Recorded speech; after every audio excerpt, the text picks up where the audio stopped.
Falcon of the Millennium Empire Arc is really, really good. Hit the music.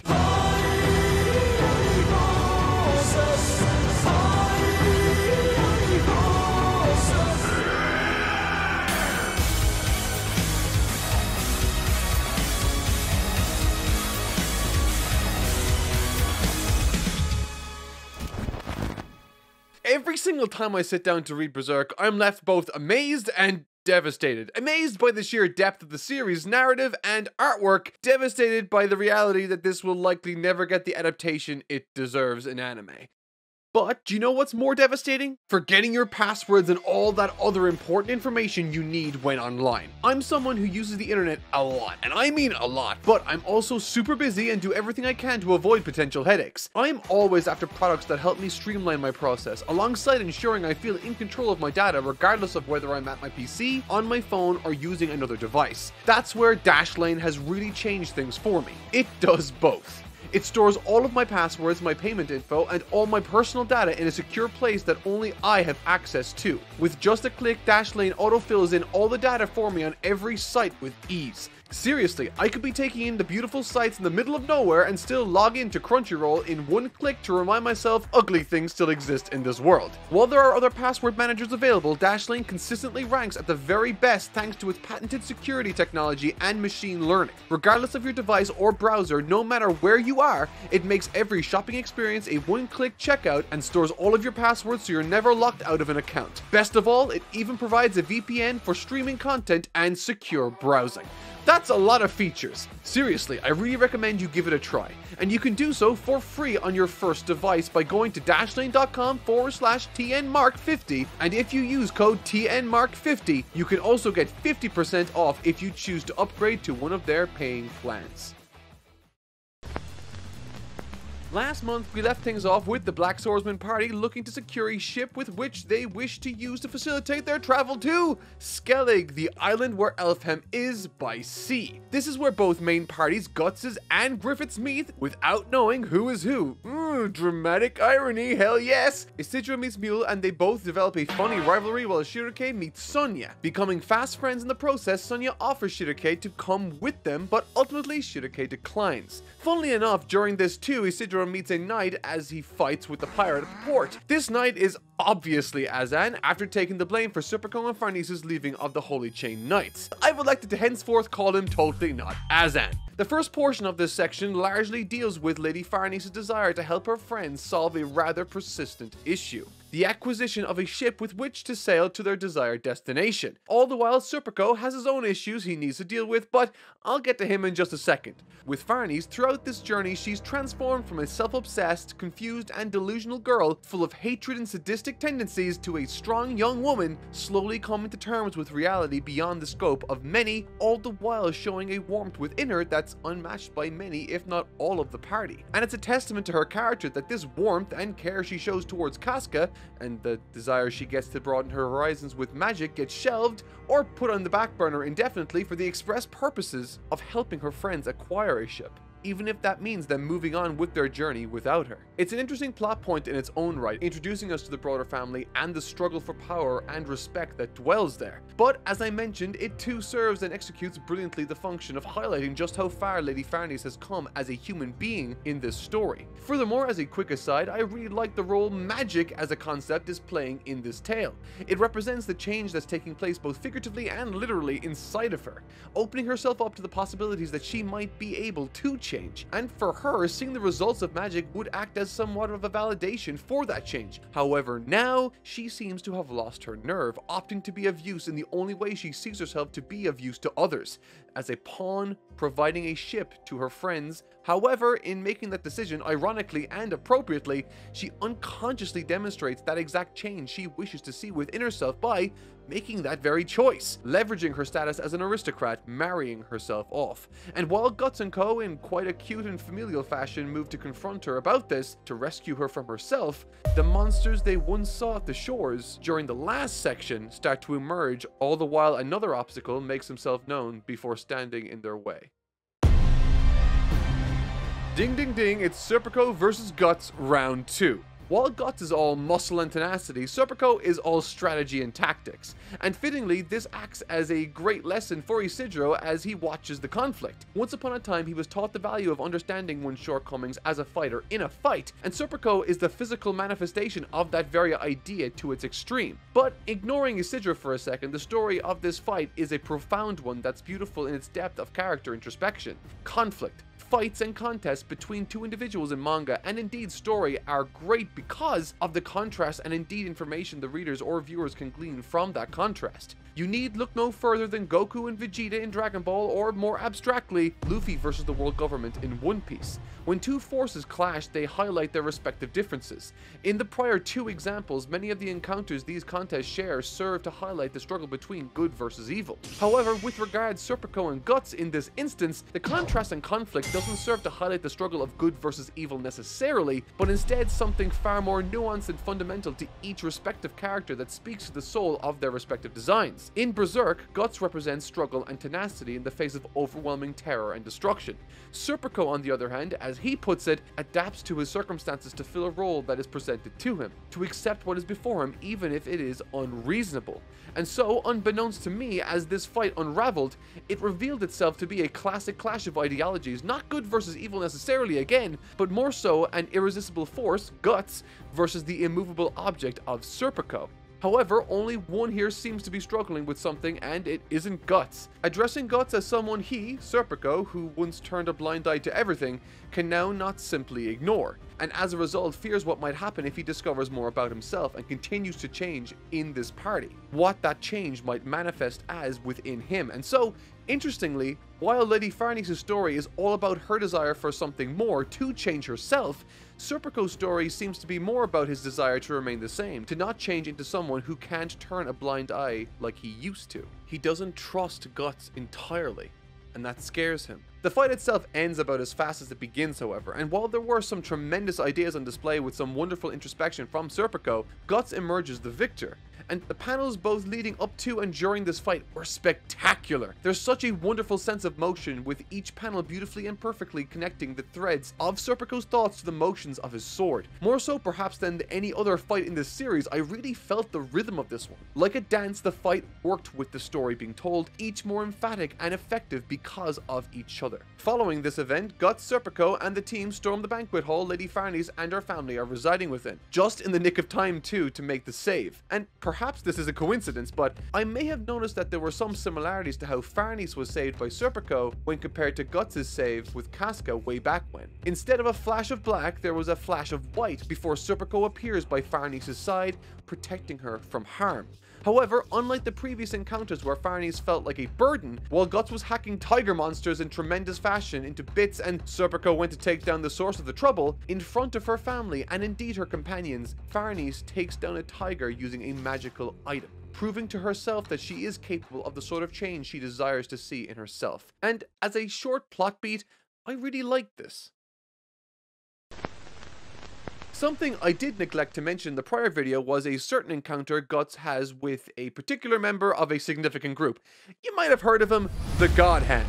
As we saw in the Conviction arc, Conrad, one of the God Hand members, was responsible for the plague in Midland, all the while Slan, the girly God Hand member, was responsible for the orgy club Nina was part of. And during the events of this arc's first half, you may have noticed that we met with her again, manifesting herself via troll intestines, tempting Guts to use his Behelit and become an apostle. The God Hand are always present in this story, and for a reason that's more than likely going to be clear in the not so distant future. Everything they've done so far, even putting everything in place for Griffith's incarnation ceremony, seems to be connected to Griffith himself. But Slan's presence here not only serves to make this obvious, but also to introduce us to something even more terrifying.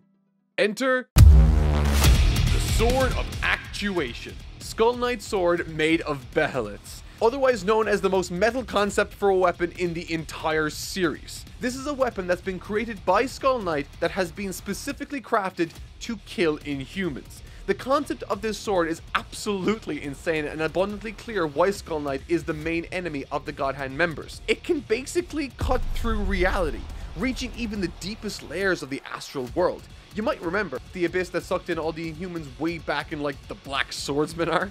Yeah, the sword can get you even there if you want. And this is how Skull Knight helps Guts out in that instance. But man, we haven't seen yet just how fucking powerful this sword can actually be.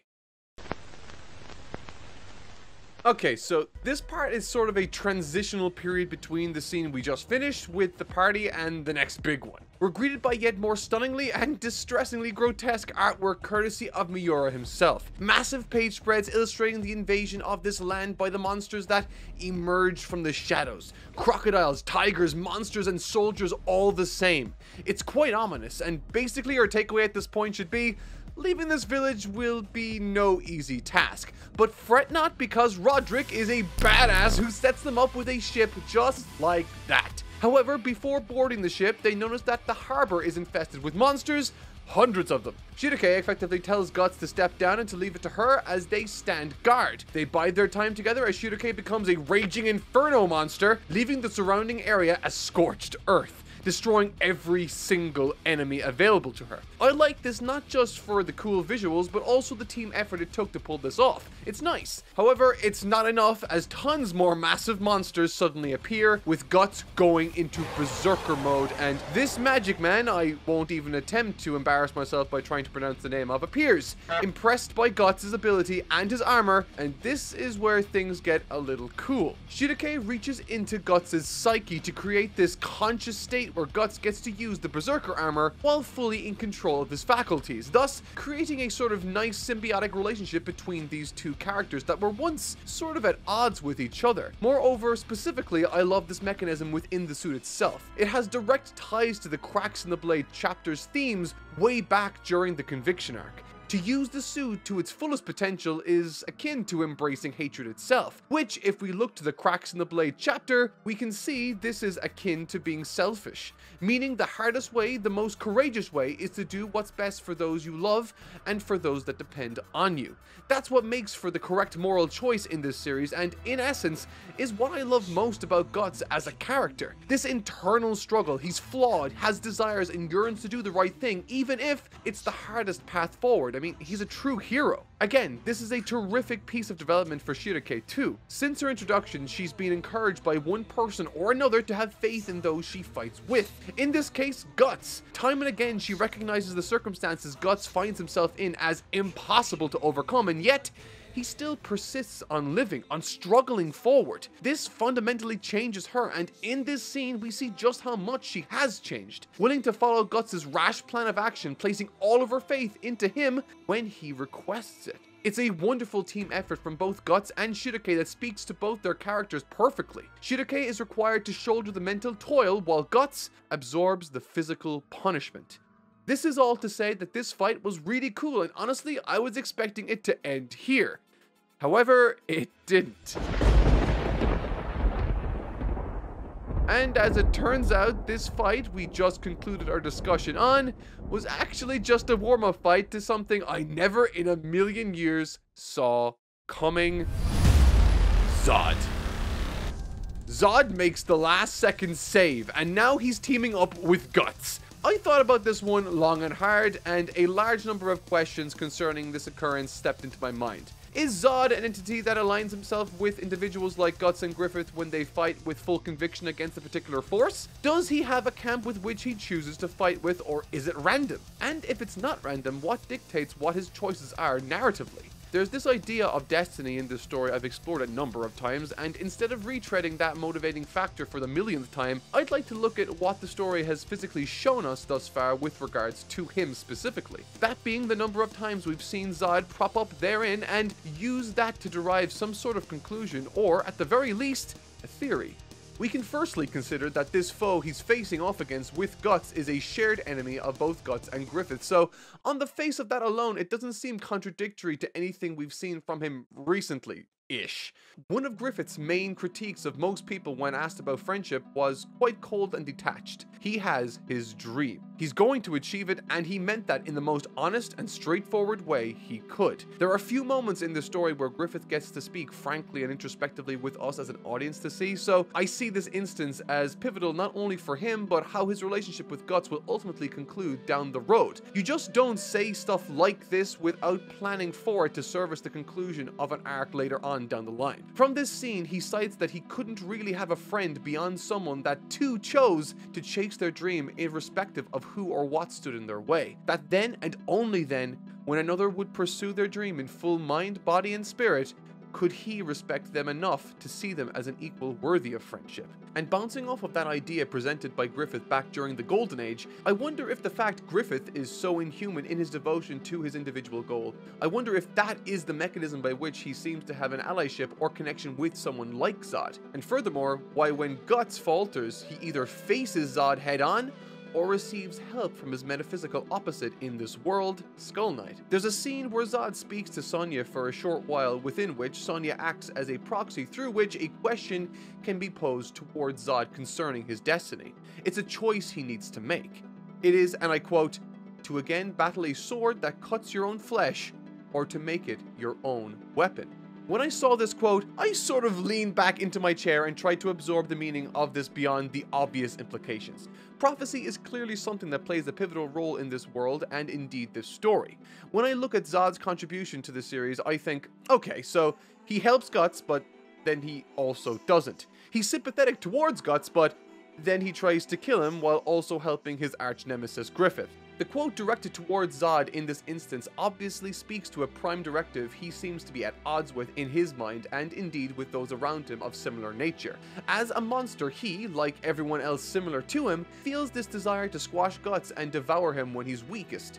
He is a marked human after all, however he chooses to deny that, much the same way Ganishka has chosen his own path, resulting in one of the absolute best, and I mean best, two-page spreads of not just the series, but any comic or any image I might have ever seen. I mean, look at it! I want this as a poster. Never in all of my life have I seen such incredible, dynamic, powerful artwork in a manga.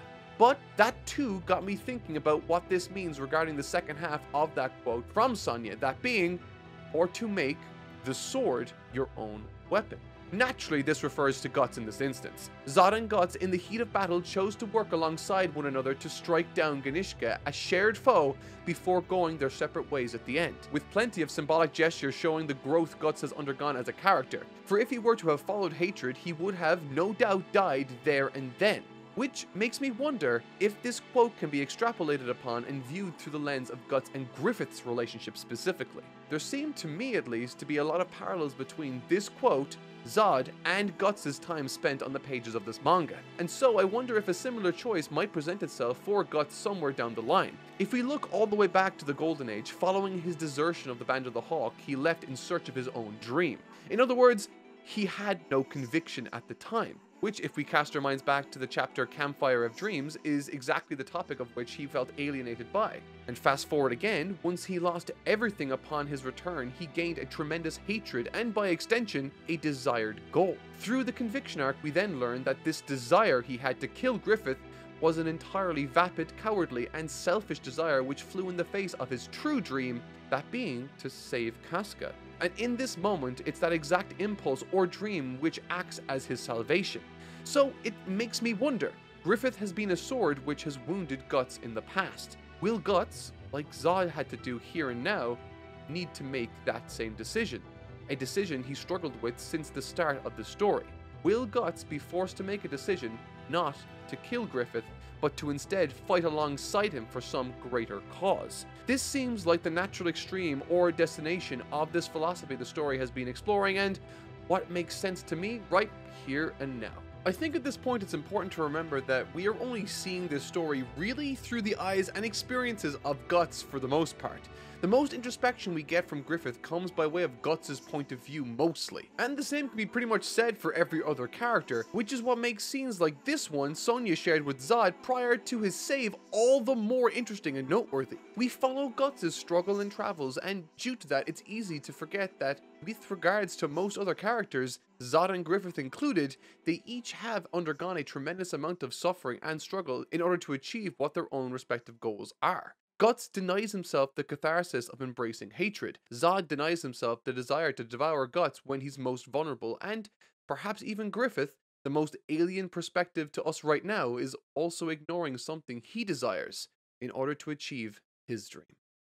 Switching gears for a second, let's talk a bit about Griffith and his situation. The Kushan advancement onto the battlefield to face the weakened forces of the Holy See army was presented in quite an unfamiliar fashion to me. For much of it, there's virtually no dialogue to speak of, forcing our full attention on the overwhelming strength of Ganishka's forces. Things aren't looking good, but Griffith and his new Band of the Hawk show up in similar fashion as they did in the Golden Age to save the day. I thought at the time of reading this that he would no doubt be looking to climb the ranks of this new army too, but Griffith is 10 steps ahead apparently. He challenges Ganishka to a fight one-on-one at another location far from here, thus creating a scene wherein he saves the entire army from certain destruction. This creates a fantastic morale and rapport between himself and his subjects to be right off the bat. Couple that with the presence of Princess Charlotte and this religious figure and you have for yourself not just a hero like we saw in Golden Age, but a full-blown savior in the eyes of these people. Griffith has finally become, in many ways, a god to these folks. And speaking of godlike, Farnese progresses her training on the ship to the astral plane, with some of the most beautiful page spreads I've seen from Miura. But moreover, this scene stands alongside one of my favorite quotes in this arc. I guess even if you force back what was lost, it still won't be the way it was. In this short but brilliant quote, there's callbacks to both cracks in the blade and also Casca's attempted suicide in the Golden Age arc. And funnily enough, it all stems from what Guts perceives Casca to be to him at that very moment in time. There's no question that she's an enormous burden, the likes of which even Guts on his own would struggle to handle. And we are talking about someone who can handle pretty much anything, it seems. She's terrified of him. She's effectively an entirely different person, void of speech or really any form of communication to him. What's left, he must be thinking. As she falls overboard and Guts jumps to save her, unlike during the Golden Age where he catches her, she slips through the fingers of his false limb and falls before needing to be rescued afterwards. Upon reflection, Guts shares this profound quote that speaks to the conflict in his mind concerning a question that he was posed in a prior section at the beach. They are traveling to Puck's home in the hopes that Casca can be restored to her former self. But what if she doesn't want to change back? What if she can't? What if you can't force back what was lost? What if it will always be the way that it is now? No do-overs. There's a tremendous amount of sadness in this chapter and an all too familiar sense of hopelessness to boot. The limb that once reached out and saved Casca from falling is now missing, replaced with a weapon, a bringer of death without the ability to save what's most important to him anymore. It's a wonderful piece of symbolism that caps off this section of the story with a grim reminder that overcoming one's demons isn't as simple as many stories might lead you to believe. This isn't a Disney film or a Ghibli epic. And despite this being a tale of good and evil, fairies and dragons, zombies and monsters, it's also a story detailing a realistic struggle one man has to undergo for the sake of others, not just during a pivotal part of his life, wherein he learns a single lesson to overcome a singular trauma, but instead, this is a part of him that he has to now learn to live with and manage for possibly the rest of his life. The beast that dwells within him is there, alive and well, perhaps never to truly leave him in peace. Of all the demons that have followed Guts throughout this long, winding and harrowing journey, it's himself, the beast in black. His darker tendencies that will force him to run for the rest of his life, perhaps. Further adding another layer of interest and nuance to this growing quagmire of a problem he's faced with. Guts seems to find himself entrenched in an unsolvable situation. But at least for the time being, he still has his allies, his friends. A surprisingly effective and helpful newcomer to the party comes in the form of Roderick, with his incredible nautical experience coming in immeasurably handy to ensure their safe passage across the sea. It's a scene that reinforces just how much Guts needs these people he surrounded himself with. Thank heavens for them, for without, he would almost certainly be lost in every sense of the word.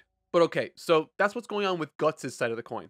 What about with Griffith? In prior videos, I reacted to and discussed Griffith's return to the physical world, exploring the massive changes his very presence implies in isolation. Due to this presence, his being alive and well once again, it means both mortal and astral worlds are getting closer, and many creatures and monsters that once only existed in the first layer of the astral plane are now invading the mortal realm. As I alluded to a moment ago, this is because Griffith's newest incarnation shouldn't exist and therefore breaks the rules and laws of nature and the world itself. He's a super powerful astral angel in a physical body, with the likes of Skull Knight even going as far as to say that the only way that they can stop him is to also exist beneath the limbo that defines the natural order of things. Make sense of that if you can. Once resurrected anew, Griffith formed this new Band of the Falcon, or Band of the Hawk as it's referred to in this manga that I'm reading, composed of humans from both Midland and the Kushan Empire, as well as demons from the astral world. And so with this brand new army, he begins his offensive against the Kushan Emperor Ganishka, an incredibly powerful apostle in his own right, one that negates the authority of the God Hand and wants to become a greater being too. It's pretty wild, and man, when these two guys clash, it gets even wilder, in ways never before committed to the pages of this manga. And I'm not just saying that. These chapters made such a huge impression on me, so much so that I would honestly make it comparable to that of the Eclipse during the Golden Age. I don't know if that's a common opinion or not, but it's absolutely how I felt whilst reading it, because this is it. The culmination of Griffith's pursuit. It feels like the beginning of something entirely and profoundly new. Prophetically, this battle between Ganishka and Griffith ends up becoming the fight that both literally and figuratively sets the foundations for Griffith's rule. On a figurative level, Ganishka presents such a profoundly incomprehensible threat to not just Midland, but the world at large. So much so that any individual that could possibly topple this monster would, no doubt, become a divine figure eligible to rule the world in the eyes of those that witnessed this struggle. And I mean that both in the eyes of man and monster alike. It's a total unification. Poetically and physically, this is the ultimate vision of the kingdom Griffith had. This battle not only is iconic for protecting the world, but also as the first instance for both humans and demons collaborating and helping each other in this effort. This is the eradication of war and the birth of a new era.